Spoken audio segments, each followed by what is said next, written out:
स्वागत देश विदेश ਵਿੱਚ बैठे सारे दर्शकों का बहुत बहुत स्वागत करते हैं उन्होंने अपने प्रोग्राम गल्लां ते गीत दे विच मैं आमिगा।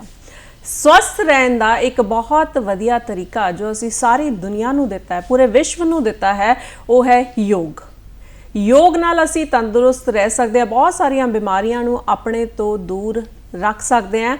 पर यह भी एक सच्चाई है कि किते ना किते असी योग नूं भुलदे जा रहे हैं। खास तौर पर जे मैं नौजवान पीढ़ी की गल करां, असी उस इंसान वांग है जिहदे कोल फुल्लां दा एक खूबसूरत बगीचा है, पर जदों उसनूं फुੱਲ चाहीदे ने ते ओह बाहरों मुੱਲ लैके आउंदा है। तो फिर अज इस प्रोग्राम दे विच यानी गल्लां ते गीत दे विच असी अपने बगीचे दे फुੱਲਾਂ दी गल करांगे, यानी कि गल करांगे योग दी। योग ते नौजवान पीढ़ी यही अज दे प्रोग्राम का साडा विषय है। तो गलबात करने लई स्टूडियो दे विच मौजूद ने, बहुत बहुत स्वागत करते हैं डॉक्टर हरविंदर कौर जी का। डॉक्टर हरविंदर कौर जी योगा ट्रेनर ने, योगा टीचर ने, army clubs they which yoga the training दिंदे ने ते इन्हां दा अपना योगा स्कूल भी है। बहुत बहुत तुहाडा स्वागत करते हैं। बहुत बहुत शुक्रिया। अज दूरदर्शन विच आके मैनू बड़ी खुशी महसूस हो रही है। बहुत बहुत तुहाडा शुक्रिया। तो प्रोग्राम की शुरुआत करते हैं जिस तरह अज का विषय है योग ते नौजवान पीढ़ी। वैसे तो योग सारिਆਂ ਨੂੰ करना चाहिए, सारे लिए बहुत जरूरी है, पर खास तौर पर जो ਅਸੀਂ नौजवान पीढ़ी की गल करते हैं उन्होंने लिए क्यों होर जरूरी हो जाता है? बहुत वधिया एक सवाल है जी, क्योंकि जी। ज़्यादातर साडी जिहड़ी नौजवान पीढ़ी है वो जिम विच जाके एक्सरसाइजेस करती है या फिर कुछ साडे नौजवान इदां दे ने जिहड़े नशियां दे विच पए होए ने। सो योग एक इदां दी पद्धति है, एक इदां दा वर्कआउट है जिहड़ा ना केवल तुहानूं तुहाडे शरीर नूं स्वस्थ करदा है बल्कि तुहाडे मानसिक रोगां नूं भी दूर करदा है। अज दी साडी जिहड़ी नौजवान पीढ़ी है वो किधरे ना किधरे बहुत तनाव विच रहिंदी है अपने कैरियर नूं लैके। आजकल के जोड़े बच्चे है वो बहुत जल्दी बहुत कुछ बनना चाहते हैं और इस वजह नाल उन्हां दे विच तनाव कंपीटिशन बहुत है। कॉलेजेस विच एडमिशन लेना, जिस तरह साडे बच्चे विदेश जा रहे हैं उहदे वास्ते पैसा होना चाहिए है। सो किधरे ना किधरे तनाव साडी नौजवान पीढ़ी दे उत्ते इन्ना हावी होया होया है। ना केवल लड़के बल्कि लड़कियां भी आजकल पढ़ लिख के अगे जाना चाहदियां ने ते उन्हां दे विच भी तनाव होण करके जो साडी बॉडी दे विच स्ट्रैस ज़्यादा हुंदा है, तनाव ज़्यादा हुंदा है ते साडे जिहड़े हैप्पी हार्मोन्स हुंदे जिहड़े सानू साडी बॉडी विच साडा ब्रेन है, साडा दिमाग है, वो इदां दे कैमिकल रिलीज़ करदा है। जदों असीं खुश हुंदे आ ते ओ खुशी वाले हार्मोन्स कैमिकल रिलीज़ करदा है। जदों असीं तनाव च रहिंदे आ ते ओ बहुत ज़्यादा दुख पैदा करन वाले, तनाव पैदा करन वाले हार्मोन्स बनांदा है। सो अगर साडी नौजवान पीढ़ी योगा करना सीखेगी, योगा रोज़ हफ्ते विच 5 दिन अगर ਇਹਦਾ ਅਭਿਆਸ ਕਰੇਗੀ ਤੇ ਉਹਨਾਂ ਦੇ ਅੰਦਰ ਜਿਹੜੇ ਜਿਹੜੇ ਹੈਪੀ ਹਾਰਮੋਨਸ ਨੇ, ਖੁਸ਼ ਕਰਨ ਵਾਲੇ ਹਾਰਮੋਨ ਉਹ ਜ਼ਿਆਦਾ ਬਣਨਗੇ, ਦੁਖੀ ਰਹਿਣ ਵਾਲੇ ਜਿਹੜੇ ਹਾਰਮੋਨ ਹੈ ਉਹ ਘਟਦੇ ਜਾਣਗੇ। जी बिल्कुल, जिस तरह तुसीं गल कीती कि अजकल का समा है, खास तौर पर नौजवानों नूं असीं देखते हैं कि स्ट्रैस है। जिस तरह तुसीं जिक्र किया बहुत सारिया चीज़ों का, इनू लैके नौजवानों के विच स्ट्रैस है। तो जदों असीं लगातार योगाभ्यास करते हैं तो इस स्ट्रैस नूं बिल्कुल खत्म कर सकते हैं, या फिर जिद्दां एक नकारात्मक सोच हुंदी है, हर चीज़ नूं नापक्खी नज़रिए दे नाल देखना, ये जिहड़ा ऐसी सोच है ये भी लगातार योगा अभ्यास दे नाल असीं बदल सकते हैं। बिल्कुल, जिस तरह असी योगा विच सूर्य नमस्कार करते हैं, जिस तरह लड़के अजकल दे उन्हां नूं बॉडी वधिया बनाउण दा शौक है। सो सूर्य नमस्कार विच दंड बैठका वांगू कुछ पोस्चर हुंदे ने जिहदे नाल ओह देखण च उन्हां दी बॉडी वधिया बनेगी। जिहड़े लड़के स्टीरॉयड्स लैके या बड़े हैवी बड़े महंगे प्रोटीन लैके ये सारिया चीज़ां करते हैं, वो सूर्य नमस्कार करके कर सकते हैं। फिर असी हत्थां दे नाल कुछ मुद्रावां करते हैं, जिस तरह की ध्यान मुद्रा, इहनूं असी ज्ञान मुद्रा भी कहते हैं। जिहड़ा तनाव विच रहिंदा है वो अपने हत्थां दे नाल अगर 15 मिनट भी ज्ञान मुद्रा या ध्यान मुद्रा लगांदा है, चाहे वो बैठा बैठा कर ले, चाहे वो तुरदा तुरदा कर ले, चाहे वो लेटिया लेटिया कर ले, तो ओहदा काफ़ी ज़्यादा जिहड़ा तनाव है वो घट हो सकता है जी। ਉਹਦੇ ਵਾਸਤੇ ਸਾਡਾ ਅੰਗੂਠਾ, ਸਾਡੀ ਇੰਡੈਕਸ ਫਿੰਗਰ, ਇਹਨਾਂ ਨੂੰ ਅਸੀਂ ਹਲਕੇ ਹੱਥਾਂ ਨਾਲ ਮਿਲਾਣਾ ਹੈ। ਤੁਸੀਂ ਇਸ ਤਰੀਕੇ ਦੇ ਨਾਲ ਆਪਣੀਆਂ ਉਂਗਲਾਂ ਨੂੰ ਮਿਲਾ ਕੇ ਰੱਖਣਾ ਹੈ। ਇਸ ਤਰੀਕੇ ਦੇ ਨਾਲ ਤੁਸੀਂ ਥੋੜੀ ਦੇਰ ਬੈਠੋਗੇ। ਇਹ ਸਾਡਾ ਅੰਗੂਠਾ ਅਗਨੀ ਤੱਤਵ ਹੈ ਤੇ ਜਿਹੜਾ ਸਾਡੀ ਇੰਡੈਕਸ ਫਿੰਗਰ ਯਾਨੀ ਹੈ ਅਗਲੀ ਉਂਗਲੀ ਹੈ ਇਹ ਵਾਯੂ ਤੱਤਵ ਹੈ। ਸਰੀਰ ਦਾ ਵਾਯੂ ਤੱਤਵ ਅਸੀਂ ਘਟਾ ਕੇ ਆਪਸ ਇਹਨਾਂ ਨੂੰ ਮਿਲਾਵਾਂਗੇ, ਇਹਨੂੰ ਤੁਸੀਂ ਧਿਆਨ ਮੁਦਰਾ ਜਾਂ ਗਿਆਨ ਮੁਦਰਾ, ਇਹਦੇ ਨਾਲ ਸਾਡੀ ਮੈਮਰੀ ਸ਼ਾਰਪ ਹੁੰਦੀ ਹੈ, ਸਾਡੀ ਕੰਸੈਂਟਰੇਸ਼ਨ ਵੱਧਦੀ ਹੈ। ਜਿਹੜੇ ਬੱਚੇ ਪੜ੍ਹਾਈ ਕਰਦੇ ਆ, ਯਾਦ ਕਰਦੇ ਆ, ਭੁੱਲ ਜਾਂਦੇ ਨੇ, ਪੇਪਰ ਵਿੱਚ ਜਾ ਕੇ ਨਰਵਸ ਹੋ ਜਾਂਦੇ ਨੇ, ਉਹਨਾਂ ਦੇ ਵਾਸਤੇ ਇਹ ਮੁਦਰਾ ਬਹੁਤ ਹੀ ਜ਼ਿਆਦਾ ਫਾਇਦੇਮੰਦ ਹੈ। ਇਹਨੂੰ ਤੁਸੀਂ ਕਦੀ ਵੀ ਫ੍ਰੀ ਬੈਠੇ ਹੋ, ਤੁਸੀਂ ਟੀਵੀ ਦੇਖਦੇ ਤੁਸੀਂ ਕਰ ਸਕਦੇ ਹੋ। ਜਦੋਂ ਤੁਸੀਂ ਰੱਬ ਦਾ ਨਾਮ ਲੈਂਦੇ ਹੋ ਉਦੋਂ ਤੁਸੀਂ ਇਸ ਮੁਦਰਾ ਨੂੰ ਕਰ ਸਕਦੇ ਹੋ। ਤੁਸੀਂ ਅਸੀਂ ਕੀ ਕਰਦੇ ਆ, ਅੱਜ ਕੱਲ ਟੀਵੀ ਦੇਖਦੇ ਆ, ਨਾਲ ਅਸੀਂ ਮੋਬਾਈਲ ਚਲਾਉਂਦੇ ਰਹਿੰਦੇ ਆ। ਸੋ ਟੀਵੀ ਦੇਖ ਲਓ, ਲੇਕਿਨ ਨਾਲ ਤੁਸੀਂ ਇਹ ਵਾਲੀ ਮੁਦਰਾ ਕਰ ਲਓ, ਤੇ ਇਹਨਾਂ ਮੁਦਰਾਵਾਂ ਦਾ ਅਸਰ 1 ਹਫ਼ਤੇ ਦੇ ਅੰਦਰ ਅੰਦਰ ਹੁੰਦਾ ਹੈ। ਸੋ ਅੱਜ ਦੀ ਪੀੜ੍ਹੀ ਵਾਸਤੇ ਖਾਸ ਕਰਕੇ ਬਹੁਤ ਹੀ ਜ਼ਰੂਰੀ ਹੈ ਮੁਦਰਾਵਾਂ ਦਾ ਅਭਿਆਸ ਕਰਨਾ, ਯੋਗ ਦਾ ਅਭਿਆਸ ਕਰਨਾ। ਜਿਮ ਕਰਨਾ ਬੁਰੀ ਚੀਜ਼ ਨਹੀਂ ਹੈ, ਲੇਕਿਨ ਜਿਮ ਦੇ ਨਾਲ ਯੋਗ ਦਾ ਅਭਿਆਸ ਕਰਨਾ ਉਹਨਾਂ ਨੂੰ ਉਸ ਤੋਂ ਵੀ ਜ਼ਿਆਦਾ ਫਾਇਦਾ ਦਿੰਦਾ। ਕਿਉਂਕਿ ਆਮ ਤੌਰ ਤੇ ਜਿੱਦਾਂ ਅਸੀਂ ਨੌਜਵਾਨ ਪੀੜ੍ਹੀ ਦੀ ਗੱਲ ਕਰ ਰਹੇ ਹਾਂ ਨਾ, ਤੇ ਤੁਸੀਂ ਕਿਹਾ ਕਿ 1 ਹਫ਼ਤੇ ਦੇ ਵਿੱਚ ਇਸ ਦਾ ਜਿਹੜਾ ਅਸਰ ਹੈ ਨਾ, ਉਹ ਨਜ਼ਰ ਆਉਂਦਾ ਹੈ। ਨੌਜਵਾਨ ਪੀੜ੍ਹੀ ਦੀ ਖਾਸ ਤੌਰ ਤੇ ਮੈਂ ਗੱਲ ਕਰਾਂ ਤੇ ਬੱਚੇ ਨੂੰ ਹਰ ਚੀਜ਼ ਟੈਕਨੋਲੋਜੀ ਦਾ ਯੁੱਗ ਹੈ, ਰਿਜ਼ਲਟ ਬੜੇ ਜਲਦੀ ਚਾਹੀਦੇ ਨੇ। ਬਿਲਕੁਲ ਜੀ, ਬਿਲਕੁਲ। ਇਸੇ ਕਰਕੇ ਮੈਂ ਕਹਿ ਰਹੀ ਹਾਂ, ਇਸੇ ਕਰਕੇ ਕਹਿ ਰਹੀ ਹਾਂ, ਲੈ ਕੇ ਉਹ ਕਈ ਵਾਰ ਸੋਚਦੇ ਨੇ ਕਿ ਇਹਦਾ ਅਸਰ ਅਸੀਂ ਅੱਜ ਕਰ ਰਹੇ ਹਾਂ ਤਾਂ ਮਹੀਨਿਆਂ ਬਾਅਦ ਸਾਨੂੰ ਨਜ਼ਰ ਆਏਗਾ। ਨਹੀਂ ਜੀ, ਬਿਲਕੁਲ ਨਹੀਂ। ਇੱਕ ਜਿਸ ਤਰ੍ਹਾਂ ਕਈ ਸਾਡੀ ਅੱਜ ਕੱਲ ਦੀ ਨੌਜਵਾਨ ਪੀੜ੍ਹੀ ਤੇ ਬੱਚੇ ਹੈਗੇ ਨੇ ਜਿਹੜੇ ਬੜੀ ਜਲਦੀ ਬਿਮਾਰ ਹੋ ਜਾਂਦੇ ਨੇ। ਜਦੋਂ ਕੋਰੋਨਾ ਆਇਆ ਸੀ ਉਦੋਂ ਹਰ ਕੋਈ ਲੱਗਾ ਹੋਇਆ ਸੀ ਇਮਿਊਨਿਟੀ ਨੂੰ ਵਧਾਉਣ ਵਾਸਤੇ, ਫਟਾਫਟ ਇਮਿਊਨਿਟੀ ਵਧਣ ਵਾਸਤੇ ਕਮ ਸੇ ਕਮ 4 ਹਫ਼ਤਿਆਂ ਤੋਂ ਲੈ ਕੇ 8 ਹਫ਼ਤੇ ਦਾ ਟਾਈਮ ਬੋਡੀ ਲੈਂਦੀ ਹੈ। ਸੋ ਅਚਾਨਕ ਹੀ ਇਮਿਊਨਿਟੀ ਇਨਕਰੀਜ਼ ਨਹੀਂ ਹੁੰਦੀ। ਸੋ ਇਮਿਊਨਿਟੀ ਵਧਾਉਣ ਵਾਸਤੇ ਅਸੀਂ ਪ੍ਰਾਣ ਮੁਦਰਾ ਕਰਦੇ ਹਾਂ। ਸੋ ਅਗਰ ਤੁਹਾਡਾ ਬੱਚਾ ਜਾਂ ਤੁਸੀਂ ਆਪ ਵੀ ਬੜੀ ਜਲਦੀ ਤੁਹਾਨੂੰ ਇਨਫੈਕਸ਼ਨ ਕੈਚ ਹੋ ਜਾਂਦੀ ਹੈ, ਤੁਸੀਂ ਜਲਦੀ ਬਿਮਾਰ ਹੋ ਜਾਂਦੇ ਹੋ, ਤਾਂ ਤੁਸੀਂ ਪ੍ਰਾਣ ਮੁਦਰਾ ਦਾ ਅਭਿਆਸ ਕਰ ਸਕਦੇ ਹੋ। ਪ੍ਰਾਣ ਮੁਦਰਾ ਵਾਸਤੇ ਤੁਹਾਡਾ ਅੰਗੂਠਾ, ਤੁਹਾਡੀ ਰਿੰਗ ਫਿੰਗਰ, ਤੁਹਾਡੀ ਲਿਟਲ ਫਿੰਗਰ ਜਿਹੜੀ ਛੋਟੀ ਉਂਗਲ ਹੈ, ਤੁਹਾਡੀ ਅੰਗੂਠੀ ਵਾਲੀ ਉਂਗਲ, ਇਹਨਾਂ ਨੂੰ ਆਪਸ ਵਿੱਚ ਮਿਲਾਣਾ ਹੈ ਕੁਝ ਇਸ ਤਰੀਕੇ ਦੇ ਨਾਲ।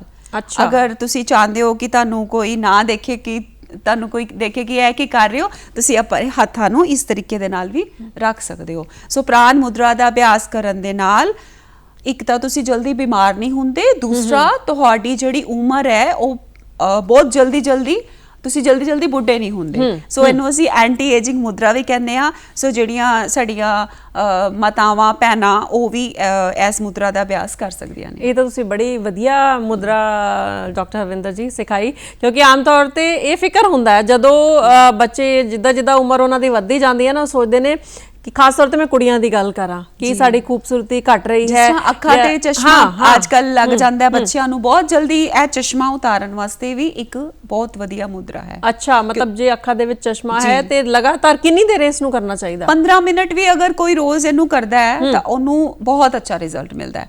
ਅਗਰ ਤੁਸੀਂ 15 ਮਿੰਟ ਲਗਾਤਾਰ ਨਹੀਂ ਕਰ ਸਕਦੇ ਤਾਂ ਤੁਸੀਂ 5-7 ਮਿੰਟ ਸਵੇਰੇ ਕਰ ਲਓ, 5-7 ਮਿੰਟ ਤੁਸੀਂ ਸ਼ਾਮ ਨੂੰ ਕਰ ਲਓ ਜੀ। ਅੱਛਾ, ਬੈਠੇ ਤੁਸੀਂ ਇਸ ਮੁਦਰਾ ਨੂੰ ਕਰ ਸਕਦੇ ਹੋ। ਤੁਸੀਂ ਕਾਰ ਦੇ ਵਿੱਚ ਬੈਠੇ ਹੋ, ਤੁਸੀਂ ਘਰ ਦੇ ਸੋਫੇ ਤੇ ਬੈਠੇ ਹੋ, ਤੁਸੀਂ ਕਿਤੇ ਵੀ ਬੈਠੇ ਹੋ ਤੇ ਮੁਦਰਾ ਆਰਾਮ ਦੇ ਨਾਲ ਤੁਸੀਂ ਕਰ ਸਕਦੇ ਹੋ। ਥੋੜਾ ਜਿਹਾ ਤੁਹਾਡਾ ਧਿਆਨ ਇਹਦੇ ਵਿੱਚ ਹੋਣਾ ਚਾਹੀਦਾ ਹੈ। ਇਹਨੂੰ ਜ਼ੋਰ ਦੀ ਨਹੀਂ ਦਬਾਣਾ। ਜੈਸੇ ਜ਼ੋਰ ਦੀ ਦਬਾਣਾ ਮਤਲਬ ਉਹ ਐਕੂਪ੍ਰੈਸ਼ਰ ਪੁਆਇੰਟਸ ਹੁੰਦੇ ਜਿਹੜੇ ਅਸੀਂ ਜ਼ੋਰ ਦੀ ਪ੍ਰੈਸ ਕਰਦੇ ਆ, ਇਹਨੂੰ ਬਸ ਹਲਕੇ ਹੱਥਾਂ ਦੇ ਨਾਲ ਤੁਸੀਂ ਕਰਕੇ ਤੇ ਤੁਸੀਂ ਇਸ ਮੁਦਰਾ ਦੇ ਵਿੱਚ ਬੈ ਸਕਦੇ। ਇਹ ਯੋਗ ਦਾ ਹੀ ਇੱਕ ਯੋਗ ਦਾ ਹੀ ਰੂਪ ਹੈ। ਜਿਸ ਤਰ੍ਹਾਂ ਯੋਗ ਵਿੱਚ ਅਸੀਂ ਬਾਡੀ ਦੀ ਸਰੀਰ ਦੀ ਕਸਰਤ ਕਰਦੇ ਆ, ਯੋਗ ਵਿੱਚ ਅਸੀਂ ਸਾਹਾਂ ਦੀ ਕਸਰਤ ਕਰਦੇ ਆ, ਯੋਗ ਵਿੱਚ ਅਸੀਂ ਦਿਮਾਗ ਦੀ ਕਸਰਤ ਕਰਦੇ ਆ। ਹੱਥਾਂ ਦੇ ਨਾਲ ਜਿਹੜੀਆਂ ਮੁਦਰਾਵਾਂ ਨੇ ਇਹ ਵੀ ਇੱਕ ਤਰ੍ਹਾਂ ਦੀ ਕਸਰਤ ਹੀ ਹੈ ਜੀ। ਤੇ ਮੁਦਰਾਵਾਂ ਨਾਲ ਅਸੀਂ ਆਪਣੇ ਆਪ ਨੂੰ ਠੀਕ ਬਿਲਕੁਲ ਰੱਖ ਸਕਦੇ ਹਾਂ, ਕਿਉਂਕਿ ਆਮ ਤੌਰ ਤੇ ਜਿਹੜੇ ਹੋਰ ਯੋਗ ਜਿਵੇਂ ਸਾਹ ਦੇ ਰੋਗ ਨੇ ਹੈ ਨਾ, ਜਾਂ ਫਿਰ 1-2 ਜਿਹੜੇ ਯੋਗ ਆਸਨ ਹੈ ਉਹਨਾਂ ਬਾਰੇ ਕਾਫੀ ਲੋਕ ਜਾਣਦੇ ਨੇ। ਜਿੱਦਾਂ ਕਪਾਲਭਾਤੀ ਦੀ ਮੈਂ ਗੱਲ ਕਰਾਂਗੀ, ਉਹਦੇ ਬਾਰੇ ਸਮਝਾਂਗੇ ਕਿ ਉਹ ਕੀ ਹੈ ਤੇ ਉਹ ਕਿਹਨਾਂ ਨੂੰ ਕਰਨਾ ਚਾਹੀਦਾ ਜੀ। ਕਪਾਲ ਦਾ ਮਤਲਬ ਹੁੰਦਾ ਹੈ ਦਿਮਾਗ। ਅੱਛਾ, ਭਾਤੀ ਮੀਨਸ ਚਮਕਣਾ। ਜਿਹੜੇ ਕਪਾਲ ਭਾਤੀ ਦਾ ਅਭਿਆਸ ਕਰਦੇ ਨੇ ਉਹਨਾਂ ਦਾ ਜਿਹੜਾ ਮਸਤਿਸ਼ਕ ਹੈ ਉਹ ਦੀਵੇ ਵਾਂਗੂ ਚਮਕਣਾ ਸ਼ੁਰੂ ਹੋ ਜਾਂਦਾ ਹੈ। ਕਪਾਲ ਭਾਤੀ ਸਭ ਤੋਂ ਜ਼ਿਆਦਾ ਪਾਵਰਫੁਲ ਪ੍ਰਾਣਾਯਾਮ ਮੰਨਿਆ ਜਾਂਦਾ ਹੈ, ਜਿਹੜਾ ਤੁਹਾਡੇ ਸਰੀਰ ਦੇ ਵਿੱਚੋਂ ਬਿਮਾਰੀਆਂ ਨੂੰ ਕੱਢਦਾ ਹੈ। ਜਦੋਂ ਸਾਡੇ ਸਰੀਰ ਦੇ ਵਿੱਚ ਅਸੀਂ ਰੋਜ਼ ਆਪਣੇ ਅੰਦਰ ਬਹੁਤ ਸਾਰੇ ਬਿਮਾਰੀ ਬਣਾਉਣ ਵਾਲੇ ਬੈਕਟੀਰੀਆ, ਵਾਇਰਸ, ਜਿਹੜਾ ਕਰੋਨਾ ਸੀ ਉਹ ਕੀ ਸੀ? ਉਹ ਇੱਕ ਵਾਇਰਸ ਸੀ। ਇੱਕ ਵਾਇਰਸ ਨੇ ਪੂਰੀ ਦੁਨੀਆ ਨੂੰ ਹਿਲਾ ਕੇ ਰੱਖ ਦਿੱਤਾ। ਉਹ ਵਾਇਰਸ ਸਾਡੇ ਨੱਕ ਰਾਹੀਂ ਅੰਦਰ ਜਾਂਦਾ ਸੀ, ਜਦੋਂ ਅਸੀਂ ਕਿਸੇ ਕੰਟੈਕਟ ਵਿੱਚ ਆਉਂਦੇ ਸੀ ਤੇ ਲੰਗਸ ਦੇ ਜਾ ਕੇ ਨਿਮੋਨੀਆ ਕਰਕੇ ਇਨਸਾਨ ਦੀ ਮੌਤ ਹੋ ਜਾਂਦੀ ਸੀ ਲੰਗਸ ਦੇ ਵਿੱਚ ਨਿਮੋਨੀਆ ਹੋਣ ਕਰਕੇ। ਜੀ। ਸੋ ਜਦੋਂ ਅਸੀਂ ਸਾਹਾਂ ਦੀ ਐਕਸਰਸਾਈਜ਼ ਕਰਦੇ ਆ ਤੇ ਉਦੋਂ ਇਹ ਜਿਹੜਾ ਕਪਾਲਭਾਤੀ ਹੈ ਇਹਦੇ ਵਿੱਚ ਕੀ ਹੋ ਰਿਹਾ ਹੈ, ਅਸੀਂ ਆਪਣੇ ਅੰਦਰ ਜਿਹੜੇ ਕਣ ਬਿਮਾਰੀ ਬਣਾਉਣ ਵਾਲੇ ਗਏ ਨੇ ਸਾਡੇ ਨੱਕ ਰਾਹੀਂ, ਸਾਡੇ ਮੂੰਹ ਰਾਹੀਂ, ਸਾਡੇ ਅੱਖਾਂ ਰਾਹੀਂ, ਇਹ ਸਾਰੇ ਦੇ ਸਾਰੇ ਅਸੀਂ ਬਾਹਰ ਕੱਢ ਦਿੰਦੇ ਆ। ਜਿੱਦਾਂ ਅਸੀਂ ਆਪਣੇ ਘਰ ਦੀ ਸਫਾਈ ਕਰਦੇ ਆ, ਕੂੜਾ ਬਾਹਰ ਕੱਢਦੇ ਆ, ਰੋਜ਼ ਸਫਾਈ ਕਰਦੇ ਆ। ਅਗਰ ਅਸੀਂ 2 ਦਿਨ ਘਰ ਦੀ ਸਫਾਈ ਨਾ ਕਰੀਏ ਤਾਂ ਸਾਡਾ ਘਰ ਕਿੰਨਾ ਗੰਦਾ ਲੱਗਣਾ ਸ਼ੁਰੂ ਹੋ ਜਾਂਦਾ ਹੈ। ਇਸੇ ਤਰ੍ਹਾਂ ਜੇ ਤੁਸੀਂ ਆਪਣੇ ਸਰੀਰ ਰੂਪੀ ਦੀ ਸਫਾਈ ਕਰਨਾ ਚਾਹੁੰਦੇ ਹੋ ਤਾਂ ਤੁਹਾਨੂੰ ਰੋਜ਼ ਕਪਾਲਭਾਤੀ ਦਾ ਅਭਿਆਸ ਕਰਨਾ ਚਾਹੀਦਾ ਹੈ। ਸਿਰਫ ਜਿਹੜੇ ਹਾਰਟ ਦੇ ਪੇਸ਼ੈਂਟ ਹੈ, ਜਿਨ੍ਹਾਂ ਨੂੰ ਹਰਨੀਆ ਹੈ, ਉਹਨਾਂ ਨੂੰ ਕਿਸੇ ਦੀ ਦੇਖ ਰੇਖ ਅੰਡਰ ਕਰਨਾ ਚਾਹੀਦਾ ਹੈ। ਬਾਕੀ ਜਿੰਨੇ ਵੀ ਲੋਕ ਹੈ, ਜਵਾਨ ਜਿਹੜੇ ਹੈਗੇ ਸਾਡੇ, ਖਾਸ ਕਰਕੇ ਜਿਹੜੀਆਂ ਕੁੜੀਆਂ ਨੇ ਜਾਂ ਔਰਤਾਂ ਨੇ, ਤੁਸੀਂ ਕਿੰਨਾ ਪੈਸਾ ਫੇਸ਼ੀਅਲ ਤੇ ਖਰਚ ਕਰਦੇ ਹੋ, ਮਹਿੰਗੀਆਂ ਕਰੀਮਾਂ ਲਗਾਉਂਦੇ ਹੋ, ਫਿਰ ਵੀ ਇੰਨਾ ਜ਼ਿਆਦਾ ਸੁਹੱਪਣ ਨਹੀਂ ਆਉਂਦਾ। ਕਪਾਲਭਾਤੀ ਇੱਕ ਏਦਾਂ ਦਾ ਪ੍ਰਾਣਾਯਾਮ ਹੈ ਜਿਹਦੇ ਨਾਲ ਤੁਹਾਡੇ ਮੂੰਹ ਦੇ ਸਾਰੇ ਕਿੱਲ, ਛਾਈਆਂ, ਮੁਹਾਸੇ, ਤੁਹਾਡੀ ਸਾਰੀ ਦੇ ਸਾਰੀ ਸਕਿਨ ਨਾਲ ਰਿਲੇਟਡ ਬਿਮਾਰੀਆਂ, ਤੁਹਾਡੀਆਂ ਸੋਰਾਇਸਿਸ ਵਰਗੀ ਬਿਮਾਰੀ, ਲਾ ਇਲਾਜ ਬਿਮਾਰੀਆਂ ਨੇ, ਇਹ ਵੀ ਤੁਹਾਡੀਆਂ ਕਪਾਲਭਾਤੀ ਦੇ ਨਾਲ ਠੀਕ ਹੋ ਸਕਦੀਆਂ ਨੇ। ਕਪਾਲਭਾਤੀ ਜਦੋਂ ਅਸੀਂ ਕਰਨਾ ਹੈ ਤੇ ਇਹ ਜ਼ਮੀਨ ਤੇ ਬੈਠ ਕੇ ਚੌਕੜੀ ਮਾਰ ਕੇ ਹੀ ਕਰਨਾ ਹੈ? ਸਹੀ ਤਰੀਕੇ ਵਿੱਚ ਜਿੰਨੇ ਵੀ ਅਸੀਂ ਸਾਹਾਂ ਦੀ ਐਕਸਰਸਾਈਜ਼ਸ ਕਰਦੇ ਆ ਉਹਦੇ ਵਾਸਤੇ ਸਾਨੂੰ ਨੀਚੇ ਹੀ ਬੈਠਣਾ ਚਾਹੀਦਾ ਹੈ। ਤੁਹਾਡੀ ਕਮਰ ਬਿਲਕੁਲ ਸਿੱਧੀ ਹੋਣੀ ਚਾਹੀਦੀ ਹੈ। ਕਈ ਸਾਡੇ ਲੋਕ ਜਿਨ੍ਹਾਂ ਨੂੰ ਗੋਡਿਆਂ ਕਰਕੇ ਉਹ ਨੀਚੇ ਨਹੀਂ ਬੈਠ ਸਕਦੇ, ਉਹ ਇਸ ਤਰੀਕੇ ਨਾਲ, ਜਿਸ ਤਰ੍ਹਾਂ ਮੈਂ ਬੈਠੀ ਹੋਈ ਆ, ਤੁਹਾਡੀ ਏਦਾਂ ਕਮਰ ਸਿੱਧੀ ਰੱਖ ਕੇ ਆਪਣੇ ਹੱਥਾਂ ਦੇ ਨਾਲ ਮੁਦਰਾ ਬਣਾ ਕੇ ਤੁਸੀਂ ਇਸ ਤਰ੍ਹਾਂ ਵੀ ਕਰ ਸਕਦੇ ਹੋ, ਕੀਤਾ ਜਾ ਸਕਦਾ, ਇਸ ਤਰ੍ਹਾਂ ਵੀ ਕਰ ਸਕਦੇ ਹੋ ਤੁਸੀਂ। ਪਰ ਜਿਹੜਾ ਸਹੀ ਤਰੀਕਾ ਹੈ ਉਹ ਨੀਚੇ ਮੈਟ ਵਿਛਾ ਕਰ, ਤੇ ਤੁਸੀਂ ਜੇ ਤੁਹਾਡੀ ਕਮਰ ਦੀ ਤੁਹਾਨੂੰ ਪ੍ਰੋਬਲਮ ਹੈ ਤਾਂ ਤੁਸੀਂ ਆਪਣੀ ਹਿੱਪ ਦੇ ਨੀਚੇ ਇੱਕ ਛੋਟਾ ਜਿਹਾ ਕੁਸ਼ਨ ਰੱਖ ਸਕਦੇ ਹੋ, ਚੱਦਰ ਨੂੰ ਫੋਲਡ ਕਰਕੇ ਰੱਖ ਸਕਦੇ ਹੋ, ਸਹੀ ਫਾਇਦਾ ਹੁੰਦਾ ਹੈ। ਪਰ ਕਈ ਜਿਹੜੇ ਹੁਣ ਵਿਚਾਰੇ ਨਹੀਂ ਬੈਠ ਸਕਦੇ ਨੀਚੇ, ਬਹੁਤ ਸਾਰੇ ਲੋਕ ਹੈ, ਉਹ ਇਸ ਤਰ੍ਹਾਂ ਕੁਰਸੀ ਤੇ ਬੈਠ ਕੇ ਕਰ ਸਕਦੇ ਹੈ, ਬੈੱਡ ਦੇ ਉੱਤੇ ਲੱਤਾਂ ਨੂੰ ਸਿੱਧੀਆਂ ਕਰਕੇ ਰੱਖ ਕੇ ਵੀ ਕਰ ਸਕਦੇ ਹੈ। ਲੇਕਿਨ ਤੁਹਾਡੀ ਕਮਰ ਇਸ ਤਰ੍ਹਾਂ ਝੁਕਣੀ ਨਹੀਂ ਚਾਹੀਦੀ, ਤੁਹਾਡੀ ਕਮਰ ਸਿੱਧੀ ਰਹਿਣੀ ਚਾਹੀਦੀ ਹੈ। ਡਾਕਟਰ ਸਾਹਿਬ, ਇਹ ਵੀ ਦੇਖਣ ਦੇ ਵਿੱਚ ਆਇਆ ਕਿ ਕਈ ਵਾਰ ਅਸੀਂ ਪਾਰਕਸ ਦੇ ਵਿੱਚ ਜਾਂਦੇ ਆ ਨਾ, ਖਾਸ ਤੌਰ ਤੇ ਸਵੇਰ ਦੇ ਵੇਲੇ, ਹੈ ਨਾ, ਉਹ ਤੇ ਲੋਕ ਨਾਲ ਸੈਰ ਕਰ ਰਹੇ ਹੁੰਦੇ ਆ, ਨਾਲ ਕਪਾਲਭਾਤੀ ਕਰ ਰਹੇ ਹੁੰਦੇ ਆ, ਤੇ ਇਹ ਤਰੀਕਾ ਠੀਕ ਹੈ? ਇਹਦੇ ਵਿੱਚ ਅਸੀਂ ਕਪਾਲਭਾਤੀ ਨਹੀਂ ਕਰਦੇ, ਭਸਤ੍ਰਿਕਾ ਪ੍ਰਾਣਾਯਾਮ ਕਰਦੇ ਆ। ਲੇਕਿਨ ਇਹਦਾ ਕਰਨ ਦੇ ਕੁਝ ਤਰੀਕੇ ਹੁੰਦੇ ਨੇ, ਜੇ ਨਿਯਮ ਨੇ, ਕਿ ਜਿਸ ਤਰ੍ਹਾਂ ਅਸੀਂ ਇਹਨੂੰ ਕਹਿੰਦੇ ਆ ਬ੍ਰਹਮਣ ਪ੍ਰਾਣਾਯਾਮ। ਬ੍ਰਹਮਣ ਹੁੰਦਾ ਹੈ ਟਹਿਲਣਾ, ਸੈਰ ਕਰਨਾ, ਪ੍ਰਾਣਾਯਾਮ ਮਤਲਬ ਸਾਹਾਂ ਦੀ ਐਕਸਰਸਾਈਜ਼। ਸੋ ਬ੍ਰਹਮਣ ਪ੍ਰਾਣਾਯਾਮ ਨੂੰ ਸੈਰ ਕਰਨ ਦੇ ਸ਼ੁਰੂਆਤ ਵਿੱਚ ਕੀਤਾ ਜਾਂਦਾ ਹੈ, ਸੈਰ ਕਰਨ ਦੇ ਵਿਚਕਾਰ ਕੀਤਾ ਜਾਂਦਾ ਹੈ, ਤੇ ਤੁਹਾਡੀ ਸੈਰ ਜਦੋਂ ਖਤਮ ਹੋਣ ਵਾਲੀ ਹੈ ਉਹਦੇ ਐਂਡ ਵਿੱਚ ਕੀਤਾ ਜਾਂਦਾ ਹੈ। ਸੋ ਅਗਰ ਫੋਰ ਐਗਜ਼ਾਮਪਲ ਤੁਸੀਂ ਅੱਧਾ ਘੰਟਾ ਸੈਰ ਕਰਨੀ ਹੈ ਤੇ ਪਹਿਲੇ 5 ਮਿੰਟ, ਵਿਚਕਾਰਲੇ 5 ਮਿੰਟ ਤੇ ਲਾਸਟ ਵਾਲੇ 5, ਪੂਰਾ ਟਾਈਮ ਤੁਸੀਂ ਇਸ ਚੀਜ਼ ਨੂੰ ਨਹੀਂ ਕਰ ਸਕਦੇ। ਔਰ ਅਗਰ ਯੋਗ, ਜਿੱਦਾਂ ਕਿ ਕਿਹਾ ਜਾਂਦਾ ਹੈ, ਯੋਗ ਮਜ਼ਾ ਹੈ, ਸਜ਼ਾ ਨਹੀਂ। ਯੋਗ ਨੂੰ ਅਗਰ ਸਹੀ ਤਰੀਕੇ ਦੇ ਨਾਲ, ਅੱਜ ਕੱਲ੍ਹ ਤਾਂ ਟੀਵੀ ਦੇ ਵਿੱਚ, ਦੂਰਦਰਸ਼ਨ 'ਚ ਵੀ ਇੱਦਾਂ ਦੇ ਅੱਛੇ ਪ੍ਰੋਗਰਾਮਸ ਆਉਂਦੇ ਨੇ, ਤੁਸੀਂ ਅੱਛੀ ਤਰ੍ਹਾਂ ਯੋਗ ਬਾਰੇ ਸਹੀ ਜਾਣਕਾਰੀ ਲੈ ਕੇ ਤੁਸੀਂ ਉਸਦਾ ਘਰ ਬੈਠੇ, ਯੋਗ ਇੱਦਾਂ ਦੀ ਪद्धਤੀ ਹੈ, ਬਿਨਾਂ ਪੈਸੇ ਖਰਚੇ, ਬਿਨਾਂ ਕਿਧਰੇ ਜਾਏ, ਤੁਸੀਂ ਆਪਣੇ ਸਰੀਰ ਦੀਆਂ ਕਿੰਨੀਆਂ ਬਿਮਾਰੀਆਂ ਨੂੰ ਦੂਰ ਕਰ ਸਕਦੇ ਆ। ਲੇਕਿਨ ਸਿਰਫ ਜ਼ਰੂਰਤ ਹੈ ਇਸ ਨੂੰ ਹਰ ਰੋਜ਼ ਕਰਨ ਦੀ। ਜ਼ਿਆਦਾਤਰ ਜਦੋਂ ਹੁਣ 21 ਜੂਨ ਨੂੰ ਇੰਟਰਨੈਸ਼ਨਲ ਯੋਗਾ ਡੇ ਆ ਰਿਹਾ ਹੈ, ਬਹੁਤ ਸਾਰੇ ਲੋਕ ਉਸ ਦਿਨ ਯੋਗਾ ਕਰਕੇ ਆਪਣੀਆਂ ਫੋਟੋਆਂ ਡਾਲਦੇ ਹੈ। ਲੇਕਿਨ ਅਗਰ ਇਸ ਚੀਜ਼ ਨੂੰ ਹਰ ਰੋਜ਼ ਕੀਤਾ ਜਾਵੇ ਤਾਂ ਉਹ ਇੱਕ ਦਿਨ ਮਨਾਉਣ ਦੀ ਸ਼ਾਇਦ ਲੋੜ ਨਾ ਪਵੇ। ਜੀ ਤੇ ਜਿਸ ਤਰ੍ਹਾਂ ਨੌਜਵਾਨ ਪੀੜ੍ਹੀ ਦੀ ਮੈਂ ਗੱਲ ਕਰ ਰਹੀ ਹਾਂ, ਤੇ ਇੱਕ ਪਾਸੇ ਤਾਂ ਜਿਹੜੇ ਸਾਡੇ ਬੱਚੇ ਹੈ ਉਹ ਜੰਕ ਫੂਡ ਖਾ ਰਹੇ ਨੇ, ਹੈ ਨਾ, ਘਰ ਬੈਠੇ ਨੇ, ਘਰ ਬੈਠੇ ਵੀ ਉਹਨਾਂ ਨੂੰ ਚਿਪਸ ਚਾਹੀਦੇ ਹੈ ਜਾਂ ਕੋਲਡ ਡਰਿੰਕਸ ਚਾਹੀਦੀਆਂ ਨੇ, ਜੰਕ ਫੂਡ ਚਾਹੀਦਾ ਹੈ, ਤੇ ਦੂਸਰੇ ਪਾਸੇ ਉਹ ਕਹਿ ਰਹੇ ਨੇ ਕਿ ਅਸੀਂ ਯੋਗਾ ਕਰ ਰਹੇ ਹਾਂ, ਸਾਨੂੰ ਫਾਇਦਾ ਨਹੀਂ ਹੋ ਰਿਹਾ। ਤੇ ਕੀ ਕਹਿਣਾ ਚਾਹੋਗੇ ਉਹਨਾਂ ਬੱਚਿਆਂ ਨੂੰ? ਜੀ ਬਿਲਕੁਲ, ਅਗਰ ਅਸੀਂ ਯੋਗਾ ਕਰਨ ਦਾ ਫਾਇਦਾ ਉਦੋਂ ਹੋਏਗਾ, ਈਵਨ ਨੋਟ ਓਨਲੀ ਯੋਗਾ, ਅਗਰ ਅਸੀਂ ਜਦੋਂ ਜਿਮ ਵੀ ਕਰਦੇ ਹਾਂ ਤੇ ਜਿਮ ਵਿੱਚ ਵੀ ਤੁਹਾਡਾ ਕੋਚ ਤੁਹਾਨੂੰ ਡਾਈਟ ਦੱਸਦਾ ਹੈ ਕਿ ਤੁਸੀਂ ਪ੍ਰੋਟੀਨ ਖਾਣਾ ਹੈ, ਤੁਸੀਂ ਪਾਣੀ ਜ਼ਿਆਦਾ ਪੀਣਾ ਹੈ, ਤੁਸੀਂ ਫਰੂਟ ਖਾਣਾ ਹੈ, ਸਬਜ਼ੀਆਂ ਖਾਣੀ ਹੈ, ਤਾਂ ਹੀ ਜਿਮ ਦਾ ਫਾਇਦਾ ਹੁੰਦਾ ਹੈ। ਇਸੇ ਤਰ੍ਹਾਂ ਯੋਗਾ ਤੁਸੀਂ ਕਰ ਰਹੇ ਹੋ, ਆਪਣੇ ਸਰੀਰ 'ਚੋਂ ਤੁਸੀਂ ਟੌਕਸਿਨਸ ਨੂੰ ਬਾਹਰ ਕੱਢ ਰਹੇ ਹੋ, ਆਪਣੀ ਬੋਡੀ ਨੂੰ ਅੰਦਰੋਂ ਕਲੀਨ ਕਰ ਰਹੇ ਹੋ, ਔਰ ਉਸ ਘਰ ਜਾ ਕੇ ਤੁਸੀਂ ਜੰਕ ਫੂਡ ਖਾ ਰਹੇ ਹੋ, ਜੰਕ ਫੂਡ ਸਿਰਫ ਸਾਨੂੰ ਸਵਾਦ ਦਿੰਦਾ ਹੈ, ਉਹ ਸਾਡੀ ਖੁਰਾਕ ਨਹੀਂ ਨਹੀਂ ਹੈ। ਹੈ। ਸੋ ਉਹ ਕੋਈ ਵੀ ਤੁਹਾਡੀ ਬਾਡੀ ਦੇ ਜਿਹੜੇ ਜੀ। ਵਿਟਾਮਿਨਸ ਹੈ ਉਹ ਉਹਨੂੰ ਪੂਰੇ ਨਹੀਂ ਕਰਦਾ। ਸੋ ਬਾਡੀ ਦੇ ਜੇ ਵਿਟਾਮਿਨਸ ਪੂਰੇ ਕਰਨੇ ਹੈ ਜੀ। ਤੇ ਫਿਰ ਤੁਸੀਂ ਜਿਹੜਾ ਘਰ ਦਾ ਸਾਦਾ ਖਾਣਾ ਹੈ, ਜਿਹੜੀ ਮੌਸਮ ਦੀ ਸਬਜ਼ੀ ਹੈ, ਸਭ ਤੋਂ ਜਿਹੜੀ ਸਸਤੀ ਸਬਜ਼ੀ, ਸਭ ਤੋਂ ਜਿਹੜੀ ਸਸਤੀ ਫਰੂਟ, ਉਹ ਤੁਹਾਡੇ ਸਰੀਰ ਵਾਸਤੇ ਬੈਸਟ ਹੈ, ਕਿਉਂਕਿ ਉਹ ਮੌਸਮ ਦਾ ਫਰੂਟ ਜਾਂ ਸਬਜ਼ੀ ਹੈ। ਯਾਨੀ ਕਿ ਸੀਜ਼ਨਲ ਜੋ ਸਾਨੂੰ ਮਿਲ ਰਿਹਾ, ਜੇ ਅਸੀਂ ਉਹ ਖਾਵਾਂਗੇ ਤੇ ਆਪਣੀ ਬਾਡੀ ਲਈ, ਆਪਣੇ ਸਰੀਰ ਲਈ ਉਹ ਸਾਡੇ ਇੱਕ ਤੋਹਫੇ ਦੀ ਤਰ੍ਹਾਂ ਕੰਮ ਜਿਹੜਾ ਹੈ ਉਹ ਕਰੇਗਾ। ਹੁਣ ਅੱਗੇ ਗੱਲ ਇਹ ਕਰਦੇ ਹਾਂ ਕਿ ਐਂਟੀ ਏਜਿੰਗ ਦੀ, ਜਿਸ ਤਰ੍ਹਾਂ ਤੁਸੀਂ ਗੱਲ ਕੀਤੀ, ਤੇ ਖੂਬਸੂਰਤੀ ਦਾ ਖਾਸ ਇੱਕ ਨੌਜਵਾਨਾਂ ਦੇ ਵਿੱਚ, ਚਾਹੇ ਮੁੰਡਿਆਂ ਦੀ ਗੱਲ ਕਰੀਏ ਚਾਹੇ ਕੁੜੀਆਂ ਦੀ ਗੱਲ ਕਰੀਏ, ਆਪਣੇ ਆਪ ਨੂੰ ਖੂਬਸੂਰਤ ਦਿਖਾਉਣਾ ਹਰ ਕੋਈ ਚਾਹੁੰਦਾ ਹੈ। ਤੇ ਇਹਦੇ ਲਈ ਹੋਰ ਕਿਹੜੇ ਯੋਗ ਆਸਨ ਕੀਤੇ ਜਾ ਸਕਦੇ ਨੇ ਤਾਂ ਕਿ ਮੂੰਹ ਦੀ ਜਿਹੜੀ ਚਮੜੀ ਹੈ ਉਹ ਹੋਰ ਖੂਬਸੂਰਤ ਜੀ? ਉਹਦੇ ਵਾਸਤੇ ਅਸੀਂ ਚੰਦਰਬੇਦੀ ਪ੍ਰਾਣਾਯਾਮ ਕਰਦੇ ਹਾਂ। ਚੰਦਰਬੇਦੀ ਪ੍ਰਾਣਾਯਾਮ 'ਚ ਕੀ ਹੁੰਦਾ ਹੈ ਕਿ ਜ਼ਿਆਦਾਤਰ ਅਸੀਂ ਸਾਰੀ ਸਾਹਾਂ ਦੀ ਐਕਸਰਸਾਈਜ਼ਸ ਆਪਣੇ ਖੱਬੇ ਪਾਸੇ ਕਰਦੇ ਹਾਂ। ਸੋ ਜਿਹੜਾ ਸਾਡਾ ਖੱਬਾ ਪਾਸਾ ਹੁੰਦਾ ਹੈ ਇਹ ਚੰਦਰਮਾ ਹੁੰਦਾ ਹੈ। ਜਿੱਦਾਂ ਬਾਹਰ ਚੰਦਰਮਾ ਹੈ ਉਦਾਂ ਹੀ ਸਾਡੇ ਅੰਦਰ ਚੰਦਰਮਾ ਹੈ। ਸੋ ਅਸੀਂ ਜਦੋਂ ਚੰਦਰਮਾ ਨੂੰ ਦੇਖਦੇ ਹਾਂ ਸਾਨੂੰ ਇੱਕ ਬੜੀ ਵਧੀਆ ਫੀਲਿੰਗ ਆਉਂਦੀ ਹੈ ਨਾ, ਇੱਕਦਮ ਸ਼ਾਂਤ, ਠੰਡਕ ਦਿੰਦਾ ਹੈ। ਸੋ ਕਈਆਂ ਨੂੰ ਅਸੀਂ ਦੇਖਦੇ ਹਾਂ ਨਾ, ਉਹਨਾਂ ਨੂੰ ਦੇਖ ਕੇ ਹੀ ਬੜੀ ਅੱਛੀ ਫੀਲਿੰਗ ਆਉਂਦੀ ਹੈ।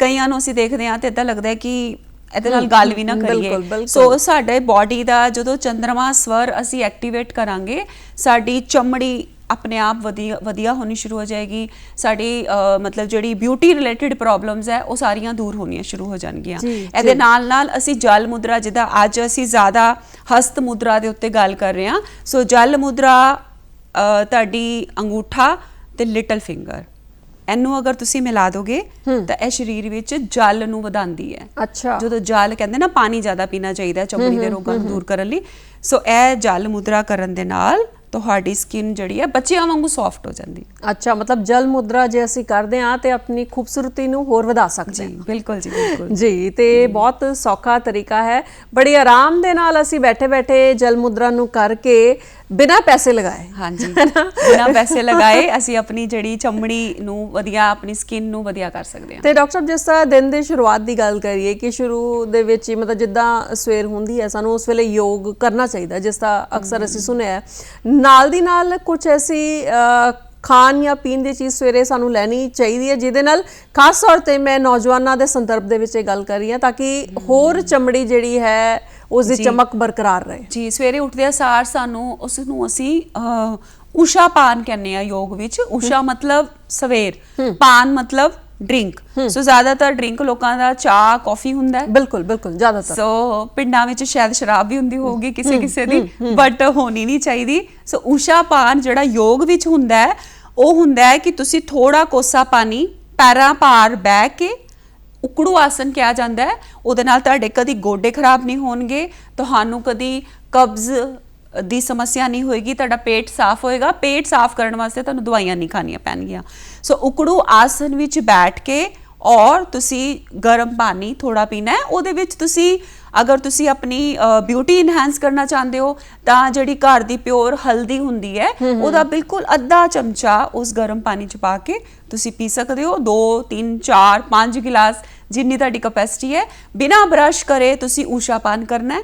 ਉਸ ਤੋਂ ਬਾਅਦ ਤੁਸੀਂ ਜਾ ਕੇ ਬਰਸ਼ ਕਰੋ ਔਰ ਤੁਸੀਂ ਨਹਾਓ ਧੋ ਜੀ। ਇਸ ਤੋਂ ਇਲਾਵਾ ਅਸੀਂ ਕਲੌਂਜੀ ਦਾ ਤੇਲ ਆਂਦਾ ਹੈ, ਅਸਲੀ ਕਲੌਂਜੀ ਦਾ ਤੇਲ ਅਗਰ ਤੁਹਾਨੂੰ ਮਿਲ ਜਾਏ ਤੇ 1 ਗਲਾਸ ਗਰਮ ਪਾਣੀ ਵਿੱਚ ਉਹਦੀਆਂ ਸਿਰਫ 4-5 ਬੂੰਦਾਂ ਕਲੌਂਜੀ ਦੇ ਤੇਲ ਦੀਆਂ ਪਾ ਕੇ ਤੁਸੀਂ ਚੇਂਜ ਕਰਕੇ ਵੀ ਲੈ ਸਕਦੇ ਹੋ। ਕਿਸੇ ਦਿਨ ਤੁਸੀਂ ਆਂਵਲਾ, ਐਲੋਵੀਰਾ ਦਾ ਜੂਸ ਖਾਲੀ ਪੇਟ ਪੀ ਸਕਦੇ ਹੋ, ਕਿਸੇ ਦਿਨ ਤੁਸੀਂ ਕਲੌਂਜੀ ਦਾ ਤੇਲ ਪਾ ਕੇ ਪੀ ਸਕਦੇ ਹੋ, ਕਿਸੇ ਦਿਨ ਥੋੜਾ ਜਿਹਾ ਤੁਸੀਂ ਬਦਾਮ ਰੋਗਨ ਦੀਆਂ 4 ਬੂੰਦਾਂ।